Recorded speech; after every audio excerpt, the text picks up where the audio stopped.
Assalamualaikum warahmatullahi wabarakatuh. Alhamdulillah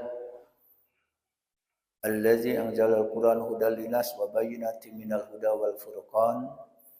Ashhadu an la ilaha illallah wa la syarikalah wa ashhadu anna Muhammadan abduhu wa rasuluh. Allahumma sholli ala Muhammad wa ala ali Muhammad amma ba'du.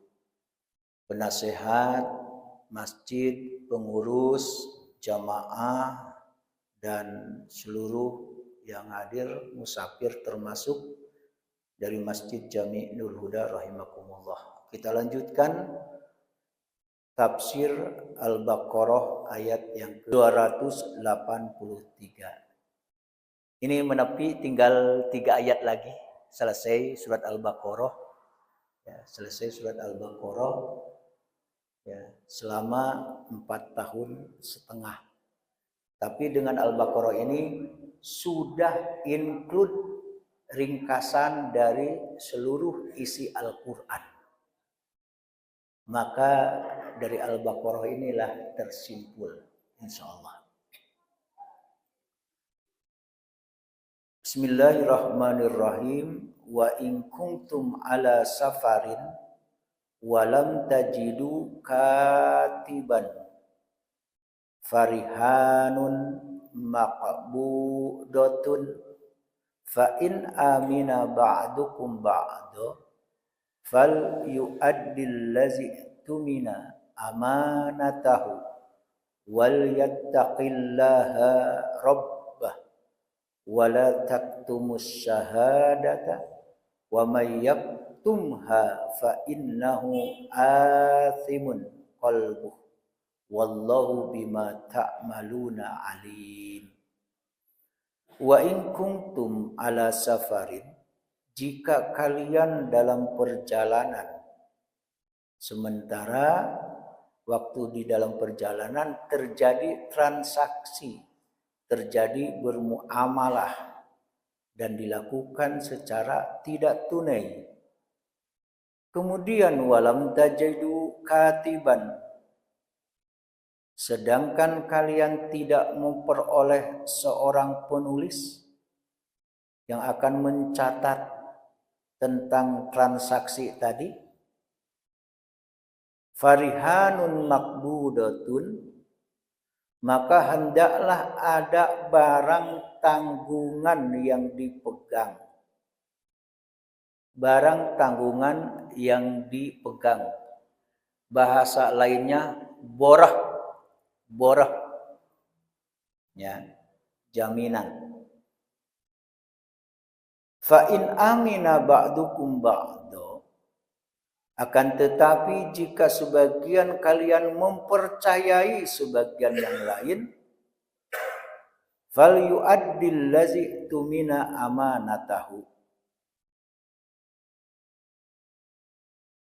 maka hendaklah yang dipercayai itu menunaikan amanatnya, utangnya.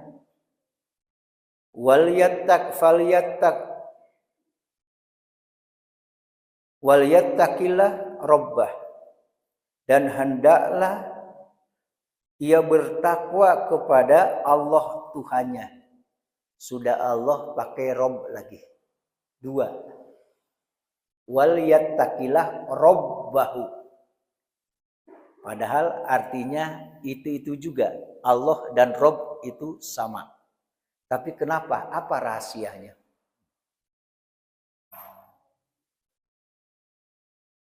Wala taktumus syahadata, dan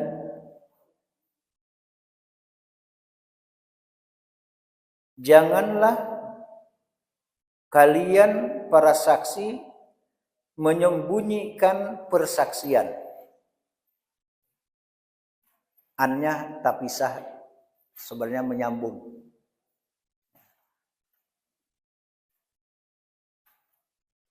Wa may yaktumha, dan barang siapa yang menyembunyikannya, fa innahu asimun qalbuh, ia adalah, maka ia sesungguhnya adalah orang yang berdosa hatinya. Wallahu, dan Allah bima ta'maluna alim, maha mengetahui apa yang kalian kerjakan.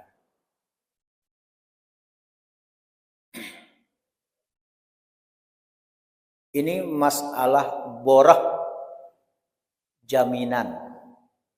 Masalah jaminan. Bapak Ibu rahimakumullah, wa in kuntum ala safarin, jika kalian dalam perjalanan, berarti orangnya namanya musafir. Perbuatannya namanya safar. Ya. Berarti musafir. Nah, waktu safar ia melakukan muamalah atau transaksi, apakah jual beli, apakah utang piutang, dan lain sebagainya. Waktu itu dilakukan dengan tidak tunai. Tidak tunai. Sampai batas waktu yang ditentukan. Dah waktu di perjalanan, walam tajidu katiban, tidak ada yang mencatat, dan tidak ada juga yang mencatatkan transaksi tadi, apakah jual beli atau tidak. Tidak ada penulis.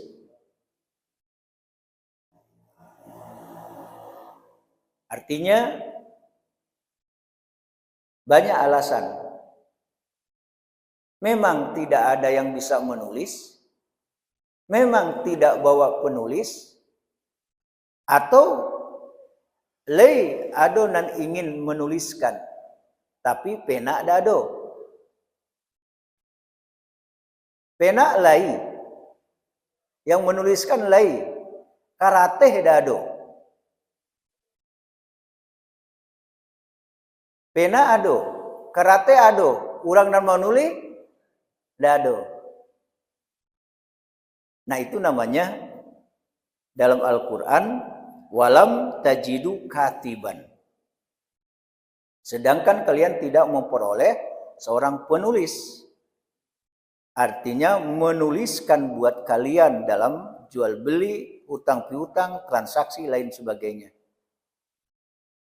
Kalau menurut Ibnu Abbas, tidak memperoleh penulis, tetapi tidak menemukan, dia memperoleh penulis, tetapi tidak menemukan kertas atau tinta atau pena.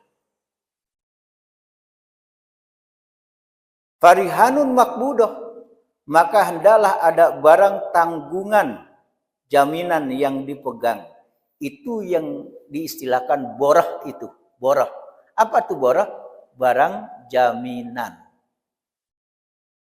Nah, menurut administrasi Al-Quran, Allah menghendaki sekecil apapun transaksi, apalagi di dalam perjalanan, bukan dilakukan secara tunai, maka hendaklah ada borah.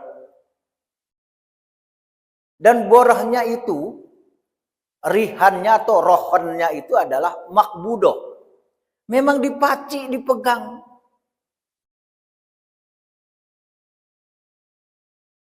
Ada yang mengatakan jaminan di sini adalah transaksi jual beli utang piutang waktu perjalanan.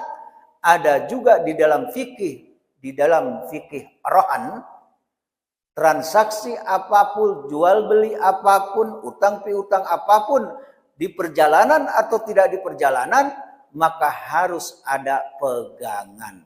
Ini kalau kajian fikih. Khusus untuk ayat ini, karena ini adalah terjadi transaksi muamalahnya di perjalanan, yang paling ideal itu adalah farihanun makbudoh, yaitu ada barang tanggungan, jaminan borah yang dipegang.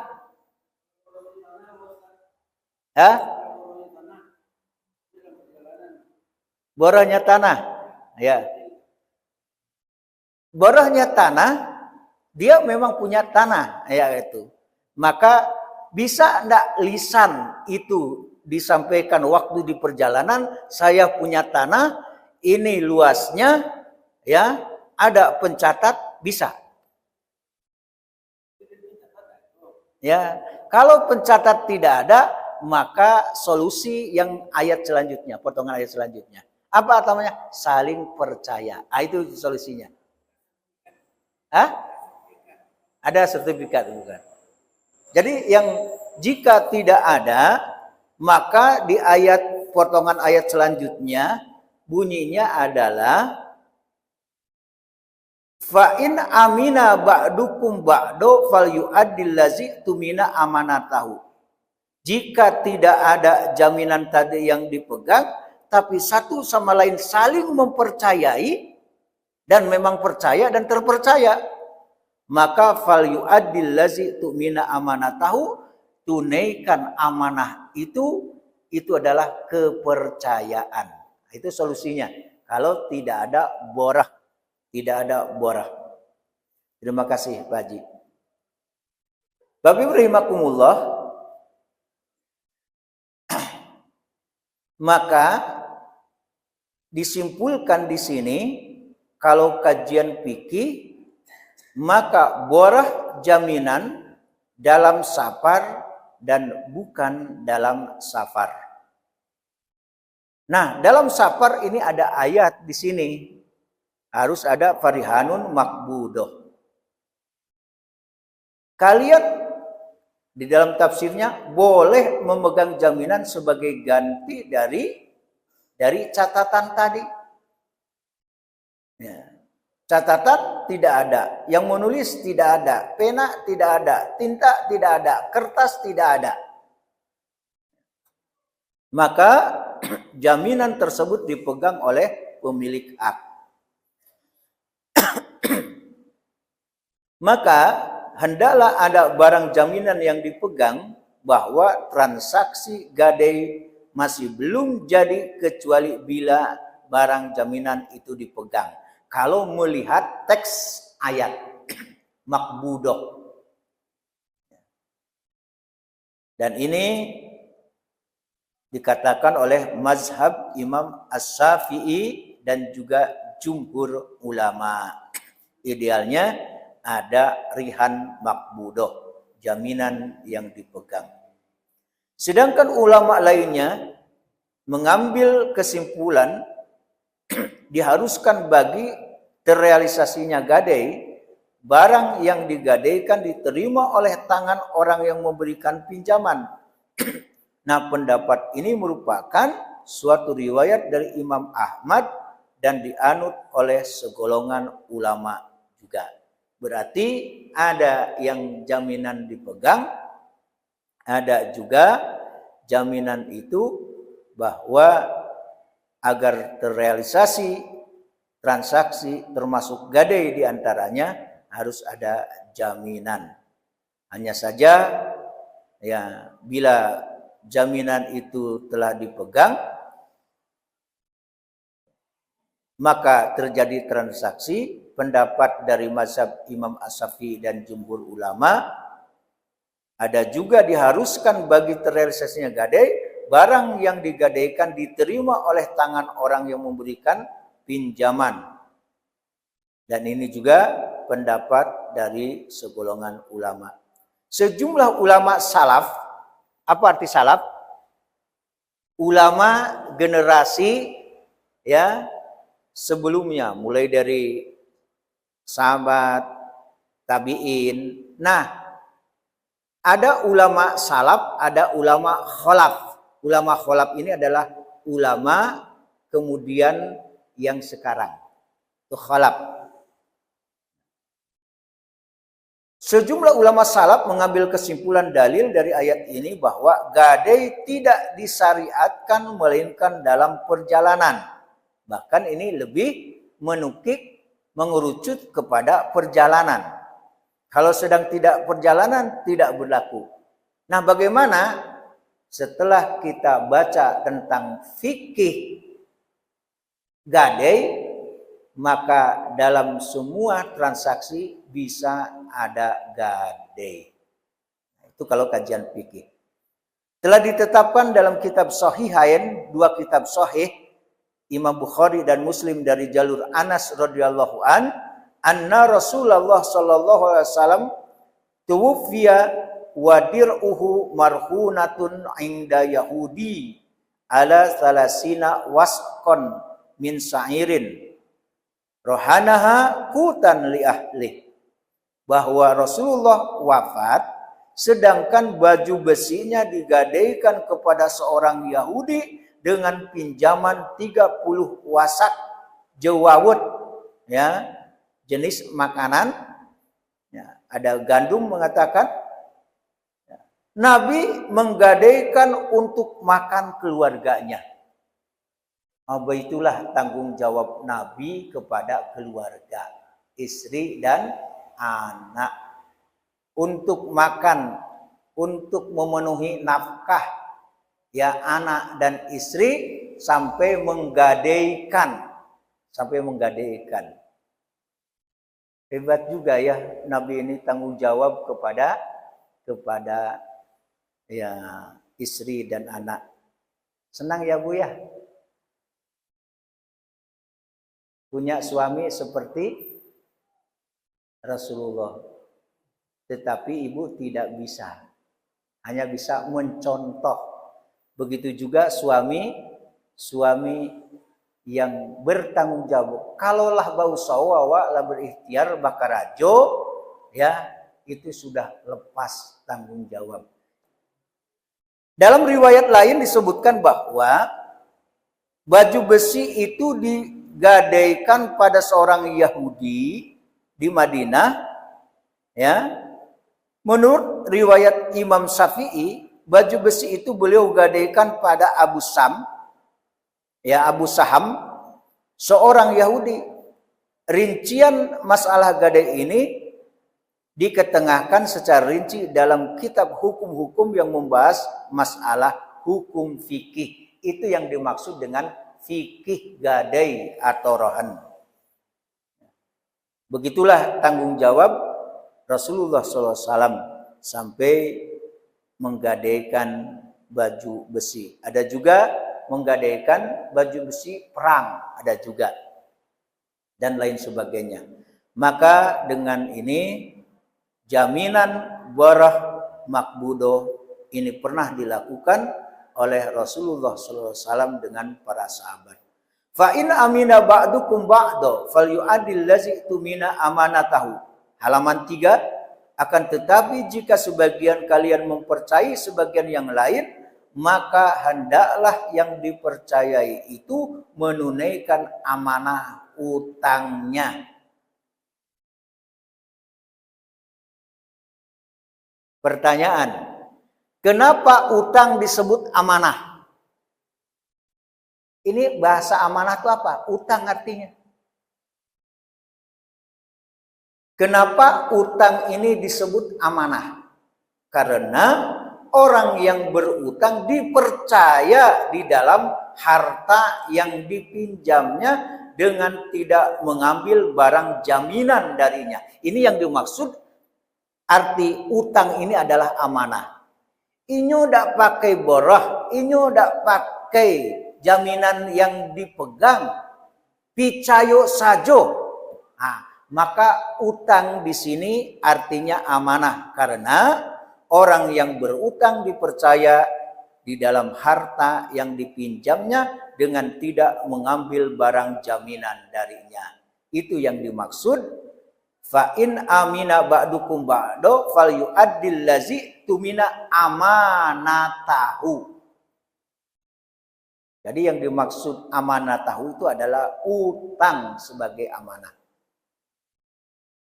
Ibnu Abu Hatim meriwayatkan dengan sanad bagus jayyid dari Abu Sa'id Al-Khudri yang mengatakan bahwa ayat ini menasah ayat sebelumnya. Menasah itu menghapus, ini hanya pendapat. Kemudian As-Sa'bi mengatakan apabila sebagian kalian percaya kepada sebagian yang lain, maka tidak mengapa jika kalian tidak melakukan catatan atau tidak mengadakan perselisihan. Alah utang kuah, alah tuh, ambo percaya saja. Nah, yang dipercaya, yang berutang juga harus amanah, ya, membayar. Bapak Ibu rahimakumullah, setelah itu ada perintah wal yattaqilah rabbah. Apa hubungannya dengan muamalah? Apa hubungannya dengan jual beli? Apa hubungannya dengan transaksi? Apa hubungannya dengan utang piutang? Kalimat wa yattaqilah. Orang yang bertakwa pasti amanah. Maka oleh karena itu takutlah kepada Allah sebagai Rob. Siapa Rob? Kata Allah digabung dengan kata Rob. Allah, Rob, Tuhan. Apa rasionya? Kata Allah digabung dengan Rob. Karena kata Allah digabung dengan kata Rob dengan tujuan memperkuat penegasan larangan khianat. Ini maksudnya. Masa kepercayaan dikhianati? Sementara Allah adalah Rob kamu. Apa arti Rob? Yang menciptakan kamu, yang mendidik kamu, yang memelihara kamu, yang menjaga kamu, itu Rob. Takut. Jangan sampai tidak percaya, tidak amanah. Takutlah kepada Allah sebagai Rob. Jadi Rob itu adalah yang disembah, yang diibadahi, yang menciptakan, itu adalah Rob. Bapak rahimakumullah, ada di dalam sabda Rasulullah SAW, penerima bertanggung jawab atas apa yang diambilnya, ia mengembalikannya. Ya, kalau diberi amanah, ya, menerima jaminan, kemudian penerima bertanggung jawab atas apa yang diambilnya hingga ia mengembalikannya. Itulah yang dimaksud dengan alal yadi ma akhazat hatta tu'addiyahu. Karena menyangkut masalah hendaklah orang yang dipercaya untuk memegang jaminan, yaitu bertakwa kepada Allah sebagai Tuhannya. Dia adalah telah menciptakan yang wajib disembah, kemudian juga menjaga memelihara kita. Wala taktumus syahadah, dan janganlah kalian persaksi menyembunyikan persaksian. Maksudnya apa? Janganlah kalian menyembunyikannya dan tidak melebih-lebihkannya dan tidak mengutarakannya. Yang penting amanah, tidak ada dusta di antara kita. Ya. Itu wala taktumus syahadah. Ibnu Abbas pernah mengatakan bahwa persaksian palsu adalah salah satu dosa besar. Demikianlah pula menyembunyikannya. Ini dosa besar juga.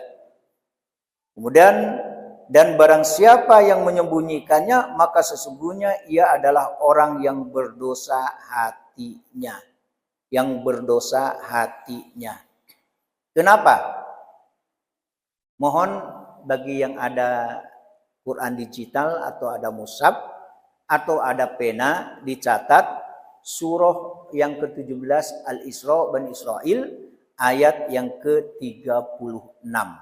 Intinya apa? Ayat yang ke-36 itu. Wala taqfu ma laisa laka bi ilmun inna sam'a wal basar wal fuada kullu ulaika kana anhu mas'ula. Dan janganlah kamu mengikuti sesuatu yang tidak kamu ketahui. Jangan sok tahu pula. Karena pendengaran, penglihatan hati akan dimintai pertanggungjawaban. Ikonan bare. Pendengaran dimintai pertanggungjawaban nanti oleh Allah. Penglihatan dimintai pertanggungjawaban oleh Allah. Hati dimintai pertanggungjawaban oleh Allah. Dan paling payah apa? Menjaga hati. Saya akan surah Al-Isra ayat 36. Pendengaran, penglihatan, hati akan dimintai pertanggungjawaban. Barek gitu di hadapan Allah Subhanahu wa taala. Apa yang dibaca tadi oleh Ustadz Saprinal, minta diundur agak barang sebentar saja ajalnya. Kenapa? Ingin infak, ingin sedekah. Nah. Kalau Bapak Ibu alhamdulillah sudah banyak infaknya. Infak tenaga, infak pikiran, infak finansial. Ya, ide dan sebagainya. Contohnya apa? Kita sudah menginfakkan diri kita untuk rumah Allah ini. Luar biasa. Dan alhamdulillah saya sangat senang sekali kepada jamaah dan teman-teman pengurus memang sudah mewakafkan lahir batin untuk rumah Allah di sini. Insyaallah kita akan dibangunkan nanti rumah dan istana di surga. Amin ya rabbal alamin. Terakhir nanti bisa dibaca saja surah An-Nisa ayat 135 yang ada di dalam ayat ini. Kita diistimewakan, diundang, jadilah kalian orang yang benar-benar penegak keadilan. Kalau toh menjadi saksi karena Allah, biarpun terhadap diri kalian, ya, atau ibu bapak atau kaum kerabat, ya, jika ia kaya ataupun miskin, maka Allah lebih tahu kemaslahatannya. Apapun kondisi status kita, ya, siapapun kita menjadi penegak keadilan, menjadi saksi, ya, menjadi saksi. Ya, kalau kaya miskin biasa, enak biasa.